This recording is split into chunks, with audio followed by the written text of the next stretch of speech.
And welcome to Justice Serve TV. Michael Bryant here. Linda Kenny And Bodden. the Cutty Button. I'm over here. I'm over here today. There.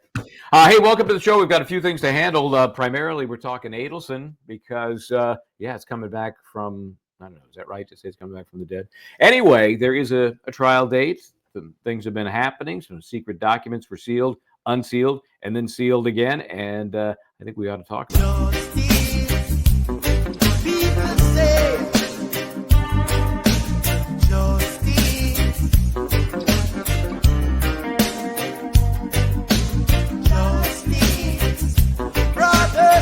Courthouse the other day in the hallway, you're singing "Oh Happy Day."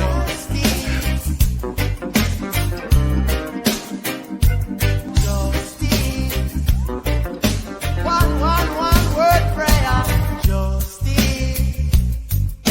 Justice, where are you? Okay, then. So good to have you along. Midweek kind of show going on here. Lots of bits and pieces of different things happening here, Linda. In fact, wait a second. Hold on just a second. Hold on.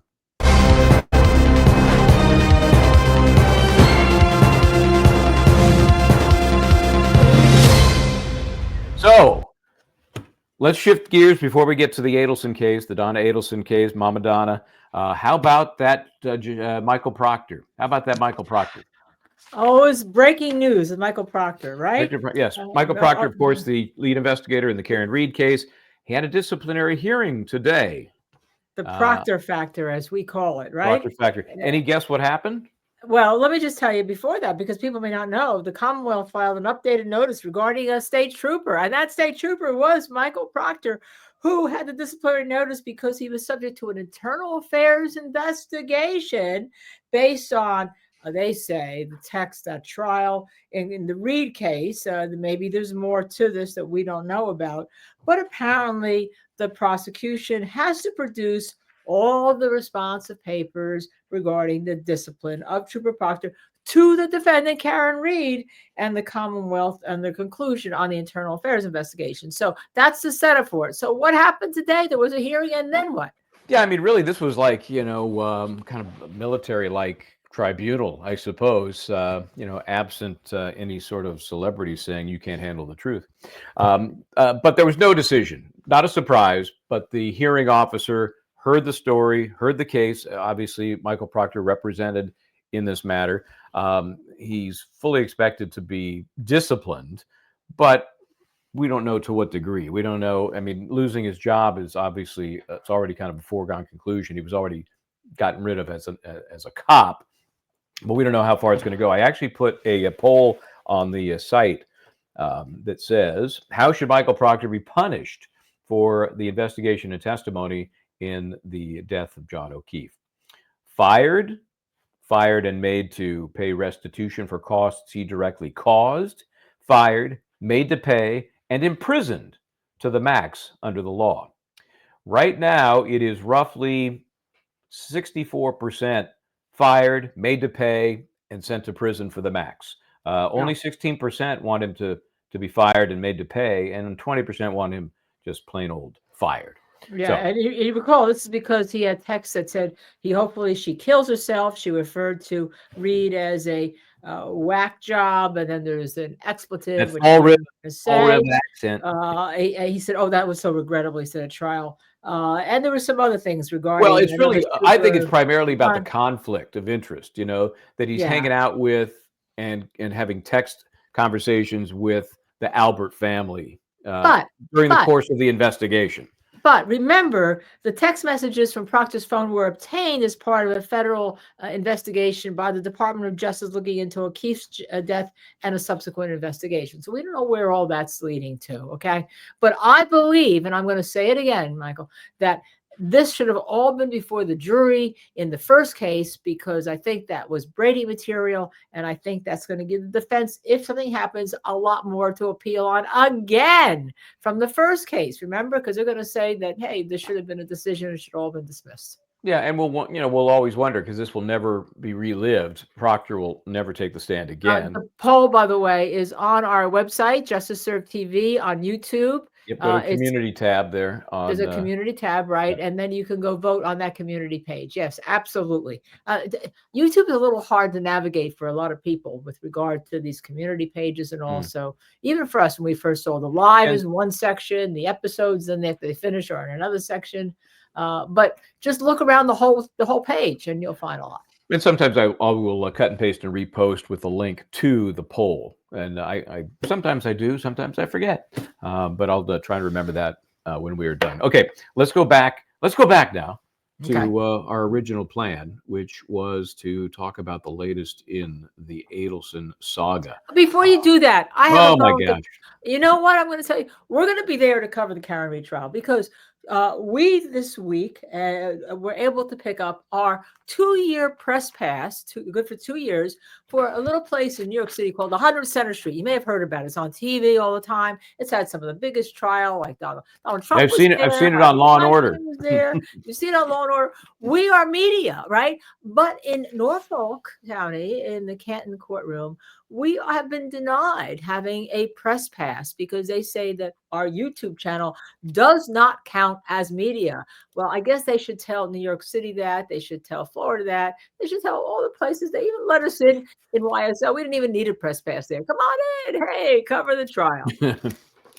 Well, certainly anybody from the public who can squeeze their way in is welcome, and I'm going to do my We'll be best to there. squeeze my way in. Yeah, but you're going to be there outside if not, because we have a mini Starlink. We're going to be broadcasting from the Karen Reed trial. You're going to be there. We're going to be covering it.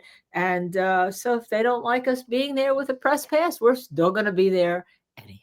Okay, April 1st, it is officially on the schedule for. We'll see if that particular date holds. Okay, so let me just, for those who maybe can't remember some of the players in this case, let's just look at.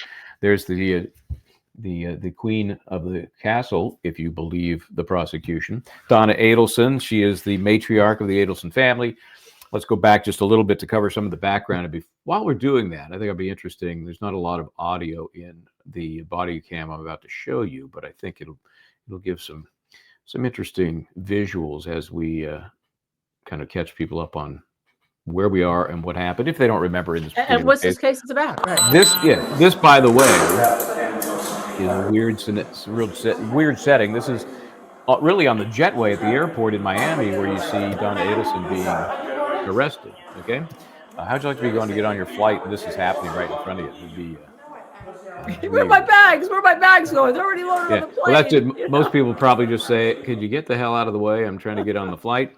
Anyway, so Florida versus Charlie Adelson. At the moment, venued in Tallahassee.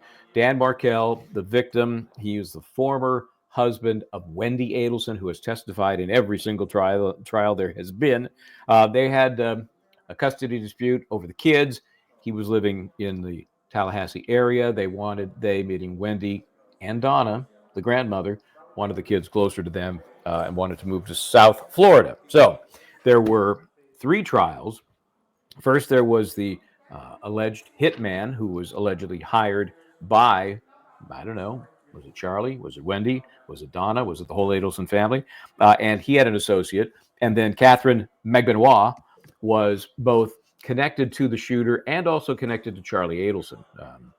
Tell me, girlfriends, boyfriend. It's hard to tell exactly what was going on, but they had a relationship. And in theory, Charlie used Catherine McBenoit to get to the ultimate shooter and arrange that. That was a guy named Sigfredo Garcia. He was convicted in the first trial. Hung jury as to Catherine McBenoit. And so she was tried in a second round, found guilty as well, again, in the murder of Dan Markel. He's the FSU's professor. He's in his car, drives into his garage, bang, side of the head through the window while he's on the cell phone. So an outrageous case that, by the way, happened in July of 2014.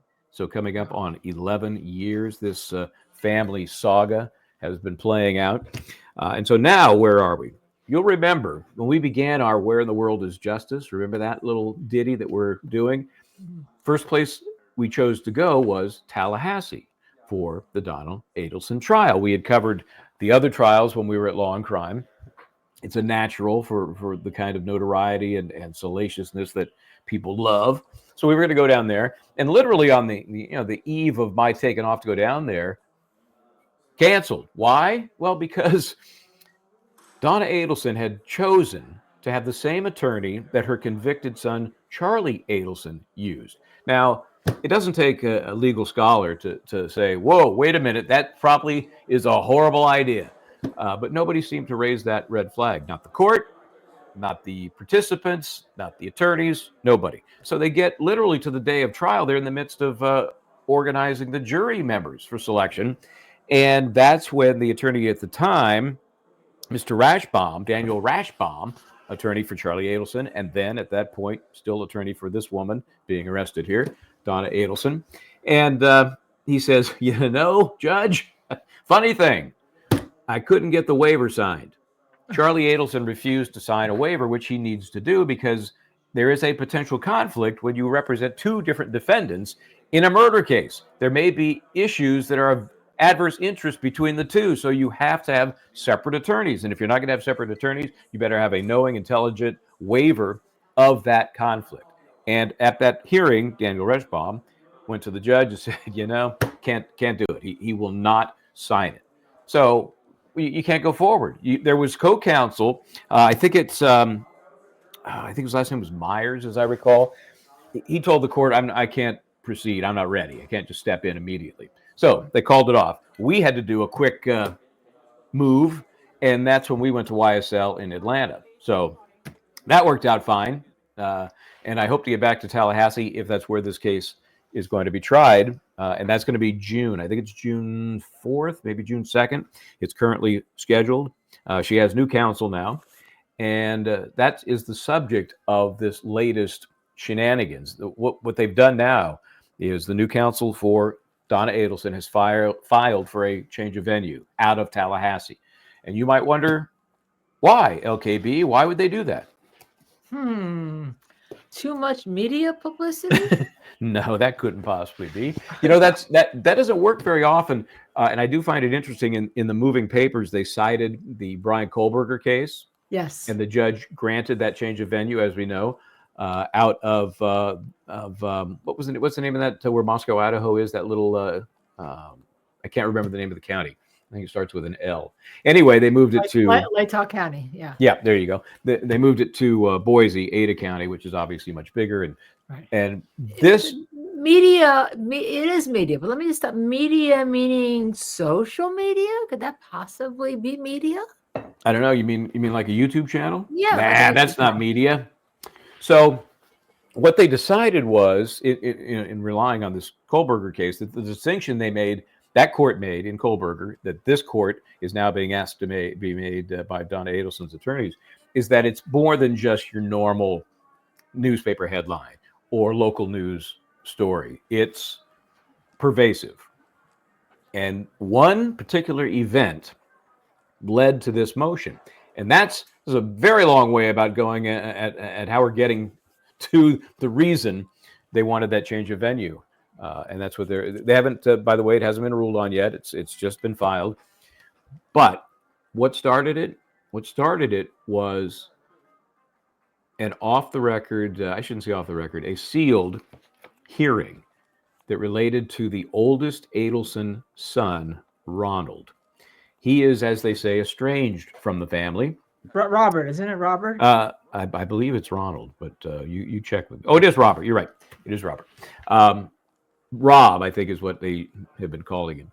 Anyway, so Rob had some issues with the family. It had to do with a girlfriend that he was very interested in who was not Jewish, and the family made him effectively break up with her. They were on and off. He actually got married to somebody else. He's a doctor, and he's a doctor. The woman he wanted to marry, who was of Hindu faith, also a doctor, medical school doctor. They met, and the family objected to it, from what my understanding is at that time, and Donna Adelson may have, although we don't know what it is, said a or more racial slurs. Yes. Yeah, and so, obviously that doesn't paint a very good picture of the defendant in the eyes of the jury, and so what the attorneys for the defendant are saying is, hey, we can't get a fair trial here because all of this pervasive publicity including this new information, it just puts it over the top. If in fact we hear about some racial slurs she used against the former girlfriend, now wife of, because he got married to somebody else for a few days, and then that didn't work out. He realized it was ridiculous. He was doing it trying to please his parents.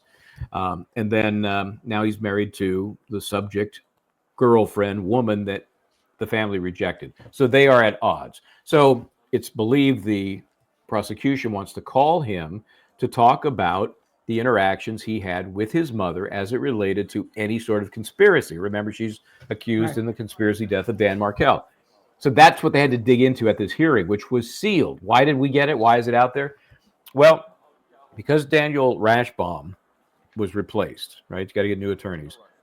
That new attorney wanted a copy of this sealed transcript, and the court clerk or the clerk's office just kind of forgot or messed up, and they made it unsealed so that the new attorney could get it. Right. I mean, it seems to me it's the laziest way to do it. There are other ways, but that was a lazy way to do it, and turns out it sat there unsealed for about 10 days. So in that interim, in our case, Diz grabbed that so we could have it and take a look at it, and now it's of course it's gone again. So did the leading the paper in Tallahassee grab it. Yeah, of course, right, because it was open, it was unsealed. This secreted hearing. By the way, the hearing had been secreted, right? It was an in-camera motion hearing to begin with, right? So it wasn't even out there to the public. The public didn't even know about it at that point. And you had the players there. You had Georgia Kappelman, the assistant state attorney representing the state. You had Daniel Rashbaum was there, and Robert Morris, the new attorney for Donald Adelson, in front of Judge Stephen Everett. So it was at the Leon County Tallahassee Courthouse on September 6th, and it was a 20-minute hearing, 9:55 to 10:15. So that's how this all came on the news now, right?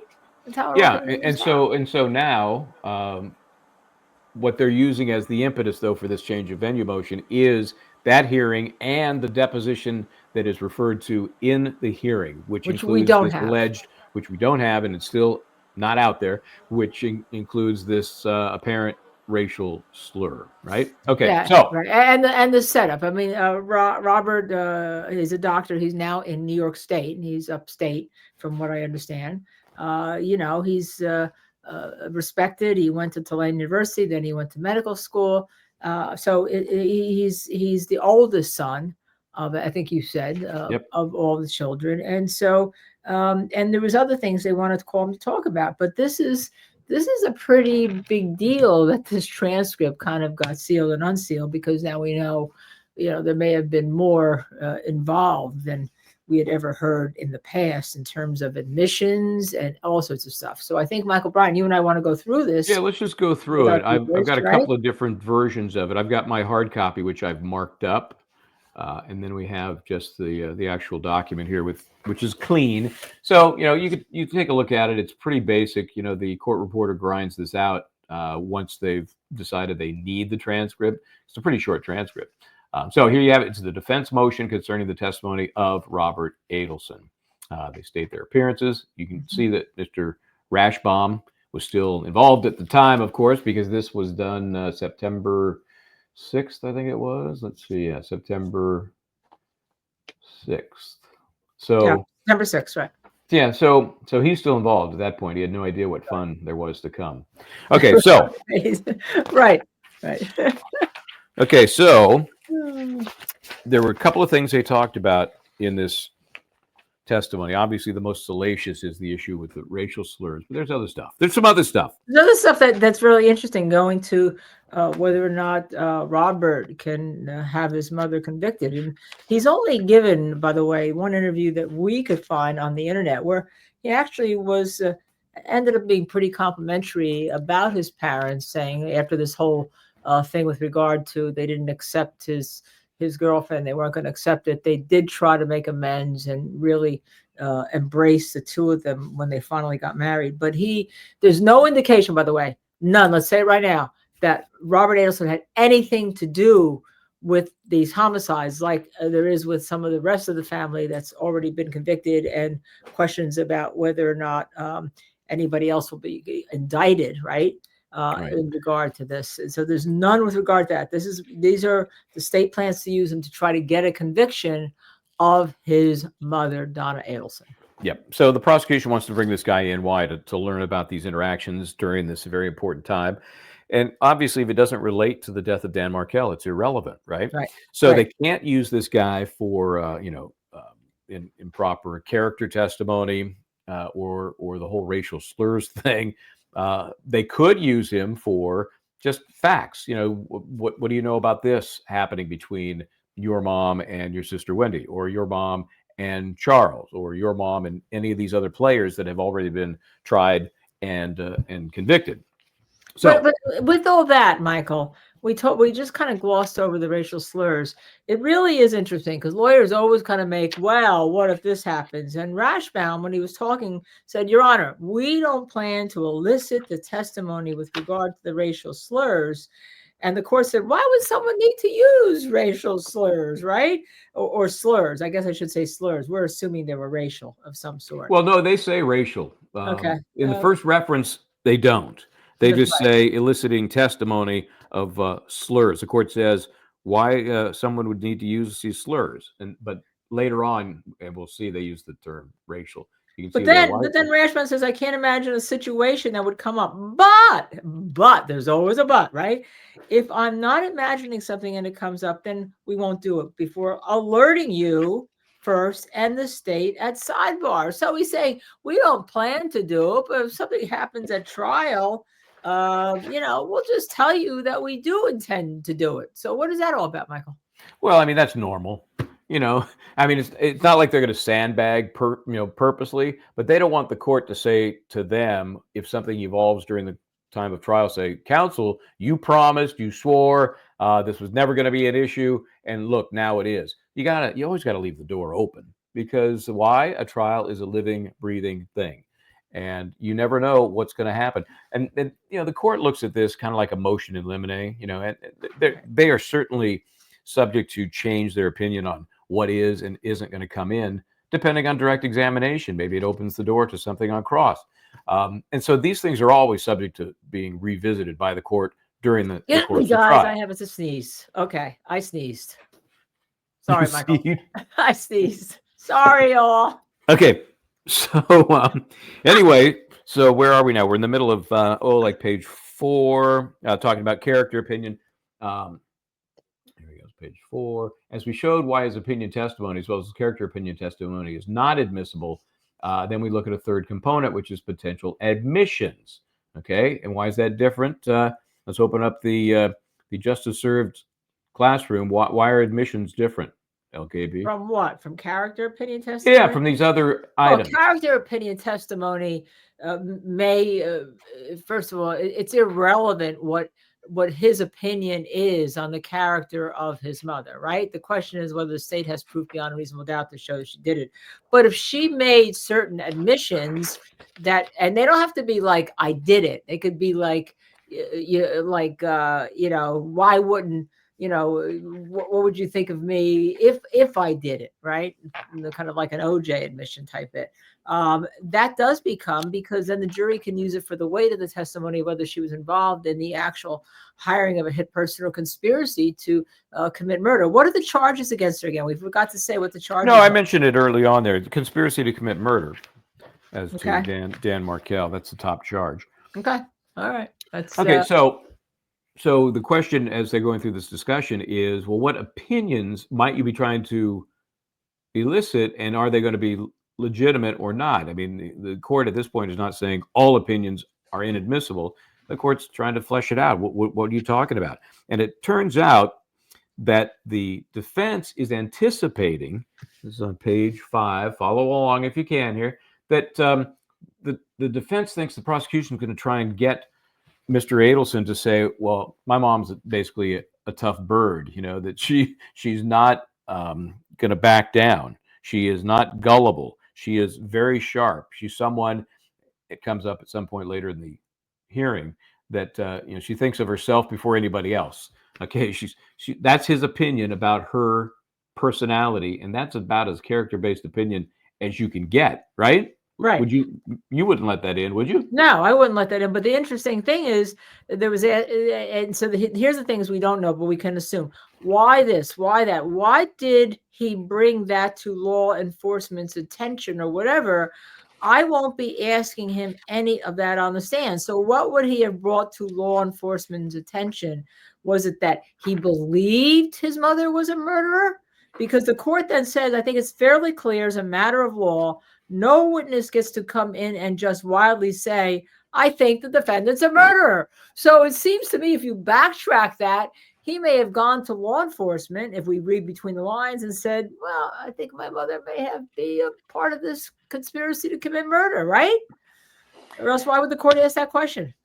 I mean, that's certainly that the question about, I think she's the kind of person who'd murder somebody. That's the extreme end of the spectrum, right? That's an easy call. So the court is saying here, well, it depends on the context, depends on what else you're wrapping that piece of information around. And you hear, and the just so you have the right names here, of course, Rashbaum gone was involved at the time, and Ms. Dugan for the prosecution is basically saying, hey, wouldn't his 18 or 20 years of living with his mom provide him the personal knowledge to know whether she's someone who is gullible or not? And the court said, hey, it's the context, let me see if I can cue that up for you here. Yeah, wouldn't his 18 or 20 years of living with her provide him the personal knowledge to know whether she's someone who's gullible or not? The context of how you want to use it, I think, comes into issue with that. Obviously, the mother-son relationship, him knowing her, having an intimate knowledge of her, that's going to satisfy a certain foundational basis. Without knowing, and I obviously cannot compel the defense to show their hand, nor am I trying to, which aspect of either the elements of the state's theory is this going to cover as part of the case in chief. Maybe that's the better way for me to ask this. So the court is already saying, well, clearly this is opinion testimony, but maybe it comes in. Right. It's interesting because then Rashbaum says, hey, he's a doctor, but he's not a licensed psychologist. So he really can't say whether she's gullible or not, or whether she's a tough bird, or whether because I assume that's what we're hearing basically is the anticipation of the defense saying Donald Adelson was gullible, and therefore anything that she may have said it wasn't what it sounded like, because she'd buy, she just doesn't get it, right? She's old, she doesn't get it, she's my mother. And so that's kind of like the context of the Rashbaum said, well, he then can't say anything with regard to that because he's not a licensed psychologist, even though he is a medical doctor, right? Yeah, and they're not even suggesting he's an expert in this case. He's just a lay witness. He's a precipient witness to things that were said, not said, things that were done, not done. If we look at page 7, the middle of the page, where Rashbaum then says, so him pontificating, I think my mom is a very smart woman, is not relevant towards whether or not she committed murder, right? Right. I mean, that's clean. And it's clear that, well, then that means that at some point he was saying to the police that maybe his mother was a murderer. That's really what's coming through to me here. And we have there's a deposition that may have more that we don't have. Right. The deposition, again, has very specifics about the racial slur and some of the other issues that they're talking about much more kind of tangentially. They're just barely touching on them. So ultimately, Rashbaum says, it's obvious why they're calling this individual. Let's not hide the ball. They're calling it because they want the jury to know, without him saying it, because they're not allowed to. They're not allowed to get into it because it's his opinion, that he believes that his mom is guilty. Right, right. That's essentially what they're calling him for. Right, right. So, and interestingly enough, though, even before that, the court mentioned to him, before you get into that, Mr. Rashbaum, he says, well, let me put it this way, Mr. Rashbaum, as part of the state's case in chief, you may be correct. But there's always that but. Remember, even the court does it. Depending on what comes out during the defense case, this stuff may come in as a matter of rebuttal, not the slur, not the racial slur, but the arguments of innocence to show that she's not such an innocent, gullible, older person as the defense is going to apparently try to make it sound. So there's always that but, right? Right? Yes, be careful of the but. I think in law, if there are very few things that don't have a but. I will put it that way. He talks about too here at the end of page 8. But let me start with you, Michael. You were there. You're the son. You witnessed certain things. You heard certain things. You heard the family not being concerned. You heard the family saying certain things, possibly. And maybe you weren't around the whole time because you were off living your own life with your new wife. But things raised your hackles that you may have witnessed, or in knowing how the family operates, and when I say this family operates, it's, and all, you think you came to certain conclusions that may be opinion, but all opinion testimony is not irrelevant, is it? No, if you're a lay person and it's an opinion, like let's say a simple example would be the speed of a car. I think the car was going fast. You can give that opinion. I think the car didn't really stop. You can give that opinion. So yeah, there's some limited use for lay opinion, and if it gets beyond what people would experience in their normal lives, then it's escalated to expert opinion. I want to talk about here on this page where they talk about admissions, right? Right. Okay, because that's obviously another exception to the hearsay rule. If somebody This motion revolved around slurs, revolved around opinion testimony about I think she may be guilty, and the third thing was admissions. That's what this hearing was about. And so she's talking about, or the attorney's talking about that distinction for the court. And remember, admissions by a party opponent are admissible as exceptions to the hearsay. They could also be admissions against interest, penal interest, or economic interest. That's not the case here because she's the defendant. Okay, so let's see. This court should protect the defendant's right to this jury being prejudiced by them being able to show through inadmissible evidence that this son has an axe to grind against his mom. So don't you think, whatever part of this comes in, LKB, if I'm trying to water down that's a very dangerous opinion, obviously, right? If it's allowed in, aren't I going to get to come in and say, well, you're just mad because of this whole girlfriend now wife situation, right? That's what you're going to do, and you go, but here we go with the but again. We can talk about it later on because Dr. Adelson, Robert, did appear on a podcast very early on, and we'll talk about the fact that again he was pretty, shall we say, okay with how his parents then later reacted and accept his wife. So that may end up, you got to be careful here, right? You got to be careful if that's the way you're going to go and say, well, you're just, you're doing this because you've got an axe to grind, as opposed to this is what you heard and it pains you, but this is what you heard. This is what you heard. And, you're not, you weren't really part of that. You left that family dynamic before this happened. Yeah, I mean, there's certainly tons to work with in terms of diffusing why he's biased and why he would say the things he's saying, other than they're true. They're just flat out lies. Why? Because you're pissed off, and this is your way of getting back at mom. Pretty severe way of getting back at mom, but I'm sure when they were rejecting his then love girlfriend to the point that he dumps her, marries somebody else, and realizes that's a mistake, maybe you got a little built up animosity there, Yeah. And so you don't know the foundation, you don't know the transitions here, and at some point we should mention that this case is so old that it involved an alleged killing because the Adelson family, according to the prosecution, now there may be more to it, wanting to protect the fact that the mother of the children, Wendy Adelson, wanted to move back home closer to her parents rather than having Dan Markell take the kids someplace else where she couldn't see them as much. That was the basis, but those kids were young then. Those kids are kind of grown now. That's how old this case is, right? Yeah, I mean, it's but 11 years.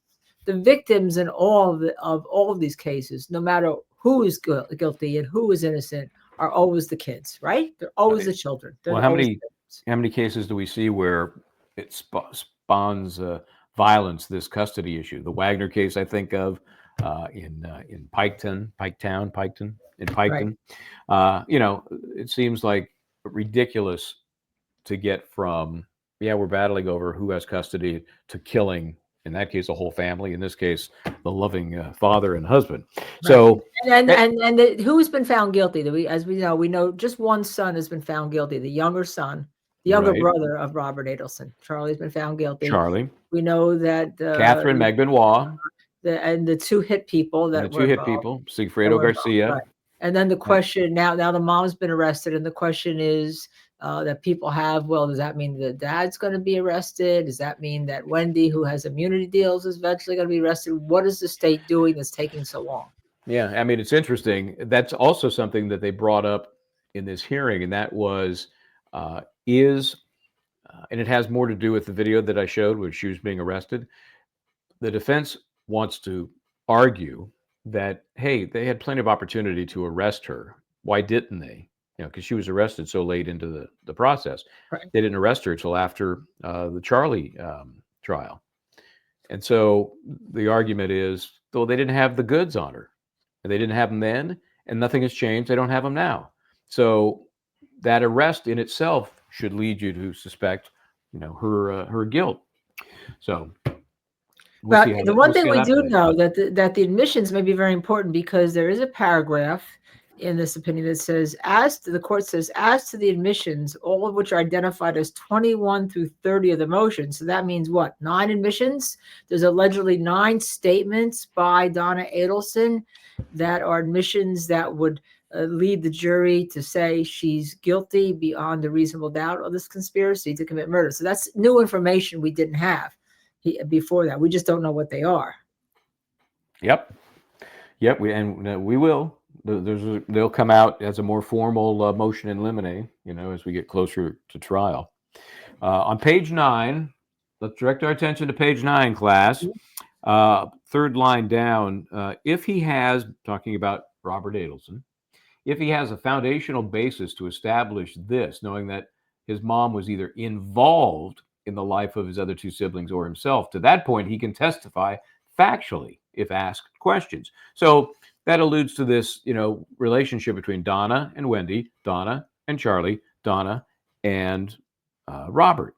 And it's going to be pretty clear to the jury that there's a very different dynamic between him and Donna compared to Wendy and Charlie, who were obviously, we know from the other trials, the favored kids, if we can call it that. So the court is saying, you open up that door, you can get into that. That's not going to be a big deal. So the judge basically is saying, hey, I may rule none of this comes in now, but should something change the trial, there could be rebuttal. And then the defense also says, hey, I don't want to use any racial slurs now, but if something changes trial, maybe we can bring it in. So there's a lot of buts going on here on stuff that they all, it's like inside information. They all know what they're talking about. We don't. Yeah, we're definitely filling in some blanks here and trying to read the tea leaves, but that's all right. That makes it interesting. Let's look at page 10, and there's not a whole lot. It was pretty efficient use of the court's time. It was pretty quick. What was it, like 20 minutes or so? It was 20 minutes on 17-page transcript, 20 minutes. Okay, so prosecution says, just as to the alleged derogatory term, I do appreciate the defense's discretion in their motion on that in filing it under seal. So they wanted whatever was said, they were so concerned that was filed under seal. My motion in limine that I'd brought up last week was to not only then asking Robert or asking the witness about it, Robert Adelson, but also asking any other Adelson family member, whether it be the defendant or any other Adelson family member testifying about it. So that would be my motion in limine as to eliciting it from anyone. So basically, wait a second. So basically, that's Miss Dugan. That's the prosecution saying that, right? Yes. So she then opens this up even further orally during this hearing. Remember, this is a motion brought by the defense, right? Yes. Yeah, because they're basically challenging what he said during that deposition that we don't have. So again, Rashbaum involved at that time said, yeah, I didn't realize that, meaning that the prosecution is concerned about it coming up through any number of witnesses, right? Right. But it's still the same answer stays, which is we will not ask it of anyone unless, is that sort of a but, unless Right. something comes up, and then we will come to the court before we do that. Well, how often is that in reality, Happens all the time. it could flame up before there's any chance to go to the court. So, Right. It happens all the time. And in then, fact, and then there speaking you of that, go. There you go. the judge said, because of the highly inflammatory nature of putting a racial slur before the jury, similar to you, I can't imagine a context in which this would occur. Okay. So we would who's need to making the handle it racial at slur? sidebar. So we're hearing. Wait a second. The racial slur is somebody that Donna Adelson made a racial slur Yes. against? Yes. That's I'm assuming it's about the Indian girlfriend. That's right, my guess. That's what I'm assuming it is too, right? But it's not Robert Adelson. I just want to clear that up. That's alleged to have made a No, racial it's mommy. It's mommy, right? But Mommy he would be Donna. testifying to what mom said about his girlfriend. Right. That's what I think it is. Before they were very careful in saying it was a slur. The court just lays it all out there. The highly inflammatory nature of putting a racial slur before the jury. Okay, so there we go. There it is. We just don't know exactly what it is, but we can imagine. Yep, I think so. And then the part I mentioned is what the last item they get into on page 11, and that is the timing of the indictment. So prosecution has a motion in limine. Again, this was kind of a hodgepodge of a hearing. It covered a number of different things. My motion in limine was to prevent any argument of the state had all of this evidence for X amount of years, but she was not indicted until X time. And so the state doesn't believe they had enough evidence, or law enforcement doesn't believe they had enough evidence to proceed on charges for her. I didn't see whether the order addressed that or not. So again, as I mentioned earlier, prosecution's assuming the defense is going to try and get in there with cops, probably. Well, why didn't you indict her? Or why wasn't she arrested on this day, or on this day, on this day? And they're going to make it look to the jury like these folks were just, screwing around because they didn't have the evidence, and all of a sudden decided they did. So, of course, on cross, if that came in on cross by the prosecution, or on redirect, depending on how the witness takes the stand, I would then point out that the case was still evolving, and that we finally got enough to make that charge and indictment only at the point we did it. The jury's going to get to decide whether that's BS or not. So remember, this initially was a motion by the defense for three things. One, we're not going to have the racial slur. We're going to tell you that we filed the slur, filed it under seal. But secondly, the opinion evidence, whether mom is gullible or not. And the third thing is the admissions. But then the prosecution comes in and then makes their motion in limine orally. And the big one is this one. Hey, you defense, we don't want you to ever say from this jury that we didn't have the evidence. And because it was so long to indict Donna Adelson, therefore that means that she was not guilty and there was some kind of other motive going on. So the court then says, do you want to reduce this to writing or not? And Dugan, who's the prosecutor, says, Ms. Dugan says, no, we don't need to do it. It's verbal. We don't need to reduce it to writing. But then the defense says what? Oh, I think we need to reduce this to writing exactly to know what the pieces to this argument is. Is it factual or something else? So now they want to see the prosecution's oral motions. And this hearing kind of like got a little bit out of control here. Sure. And I think the judge did the right thing, because it got to the point where we're not just going to be, doing this like the Wild West. If this is an important enough issue, let's put a motion together. We'll put it on calendar and we'll talk about it. There was one other issue that came up, which is really much more, I think, germane to the whole conspiracy, whether it becomes a big issue or not at the time of trial. This was, let's go to page 12, shall we? This is on page 12, where they're talking about, and you hear Mr. Morris chime in. One other issue. Mr. Morris is one of the attorneys for Donna. Okay. Yep. And I believe, I'm not 100% sure, that he's gone too, because I think when Rashbaum went, this guy ultimately had to go too, but I'm not 100% sure on that.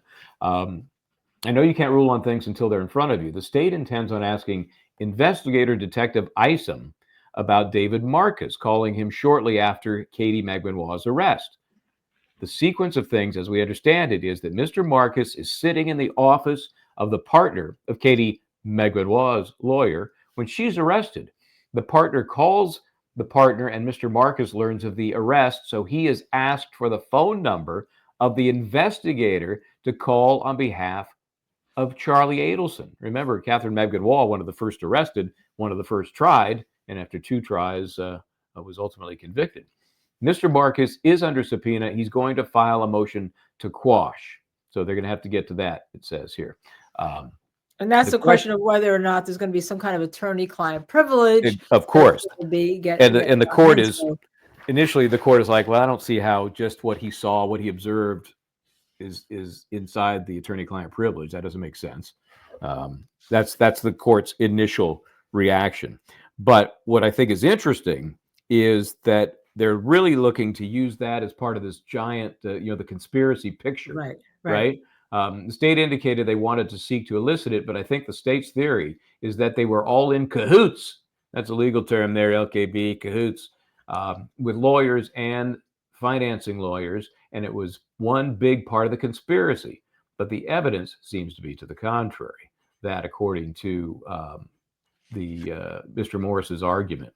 But so this whole transcript is like a law school exam. But then the court responds, right? The court says, well, okay, as to that point, what is the state's response? Even though this hadn't been a brief motion, and he's going to be asking for briefs in it. So Ms. Kappelman, who was the prosecutor who's been trying most of these cases, she's really got all the facts. She knows these cases inside out. I'm seeking to elicit that piece of information from Investigator Isom, so they would need to have Mr. Marcus if they feel that's appropriate. I don't know what that means, but the court says as a factual matter, him having knowledge of the call or the arrest, I don't see where that would go to any privileged information. But there seems to be something more here, right? I'm seeking to elicit that piece of information from investigators, so they would need to have Mr. Marcus if they feel that's appropriate. Appropriate for what?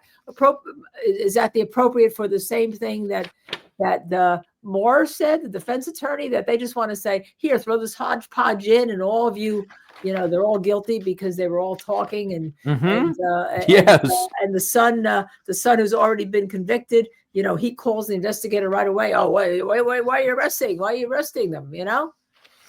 Well, I think they've got a good argument. I don't know if anybody would believe that helped further the conspiracy, but I do believe whatever happened is outside any sort of privilege. Yes, and they're going to further argue that. But as they were wrapping up for the day, this would be on page 15 at the bottom. Mr. Rashbaum, again, no longer there.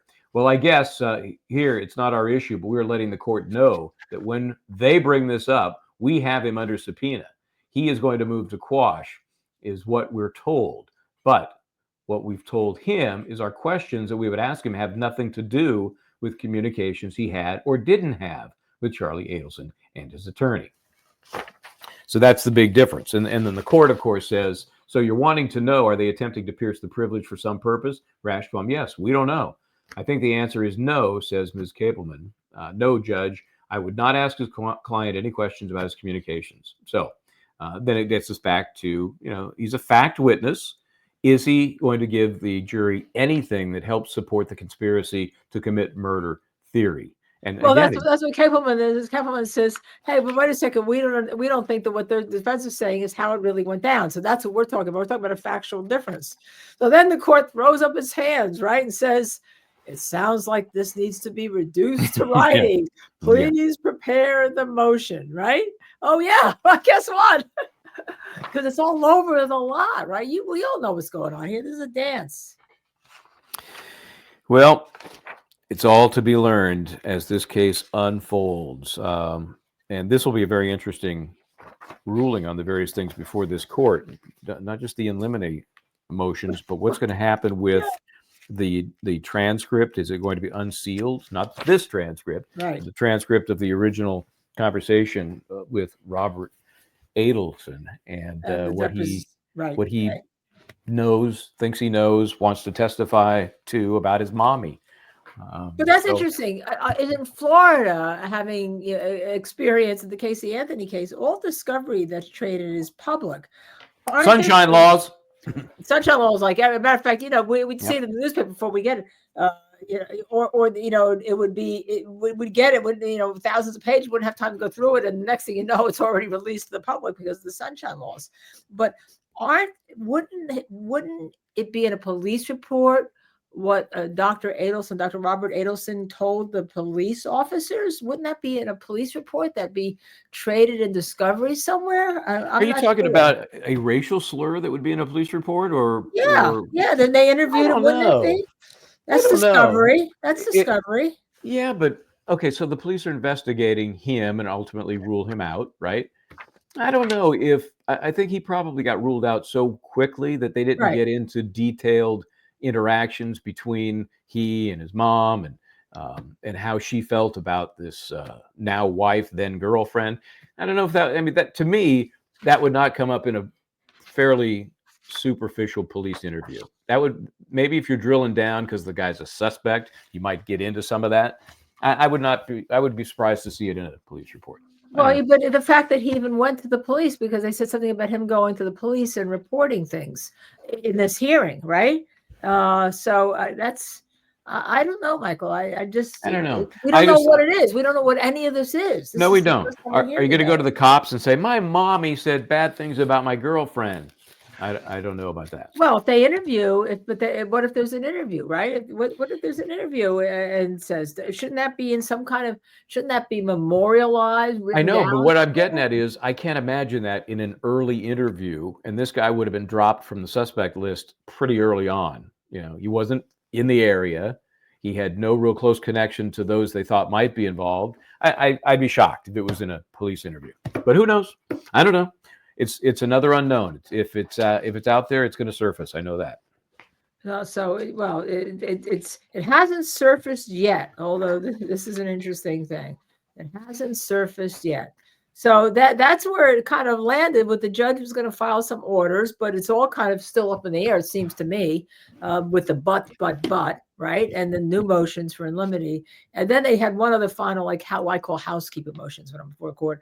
They wanted to preserve the testimony of the medical examiner, Dr. Clark. He's a former medical examiner for the area. He then was in Georgia, so I assume rather than he's not subject to subpoena. They can't subpoena him over just because he was a former medical examiner, or maybe there's something else going on, but they were going to take his testimony, which shouldn't be very difficult. I mean, that doesn't lead to me, that's not relevant to Donna's part. I mean, it sounded more like a housekeeping thing. Yeah, housekeeping die. How did Dan Markell die? But I did find this interesting when they brought this up. They made a point of saying that Ms. Adelson does not want this continued to be convenient for this person to testify. Right. So, so what was that about? Well, I just think she either herself or has been advised by new counsel that they don't need another continuance, that they're ready to go. I think it's probably personal. She was probably ready to go when she thought she had a rash bomb, back in September. I think her feeling is, let's just do it. So. Yeah, very, very, very interesting. This raises a lot more issues, with the first-degree murder, conspiracy and solicitation, the contract killing of Dan Markell raises more issues. It's amazing to me. It's amazing to me. The failing to seal a transcript. I mean, and now we know that there's the family dynamic is out there, and that one of the sons may have believed that his family was involved. Certainly his mother was involved. Okay, so now, no matter where this trial is, whether it's in Tallahassee, maybe they move it to Orlando or Tampa, I'm looking for jury members that have Indian heritage somewhere. If I'm on the defense, I'm looking for somebody that relates to the Hindu religion, because somehow I get the feeling it's coming up, whether it's in the form of a racial slur, or maybe it comes up in the context of the divide between. You don't have to have the racial slur to paint a picture of a divide between Donna Adelson and Robert Adelson and his girlfriend, now wife, right? Right, and then you say he's biased. He's biased. Exactly. So I think that's going to be an issue during voir dire. So. Yeah, and it may be an issue that you don't even get to say what the racial slur is, but there was a racial slur, wasn't there, and you didn't like it, and the judge may limit that. That could be. That'd be kind of a mixed bag. That'd be interesting. Yeah, that'd be splitting the baby in terms of don't say it. You can say a racial slur, but you can't say what the slur was. That'd be an interesting ruling. And we don't know when these statements. We don't know when Robert Adelson was interviewed by the police to have these 9 alleged admissions that now are there. I mean, it would seem to me that if he was aware of the family dynamic, that how could this just be against Donna Adelson when you allegedly have the whole family that was involved in this? You've got Wendy has immunity, so we don't know whether or not they, and that I find that interesting too. Or not, and Charlie's been convicted. Yeah, I mean the whole Wendy thing. Everybody's the internet pops up all about Wendy. Why hasn't she been? Right. She is so nasty in her attempts to be sweet. If that makes any sense, she's just oozing with privilege. So we'll see. We'll see if it ever trickles down. She testifies. But she's needed to testify to get convicted. Oh yes, she has testified. Yes, and she's got some sort of immunity deal. I think the details are a little sketchy, whether it's use immunity or qualified immunity. I'm not sure.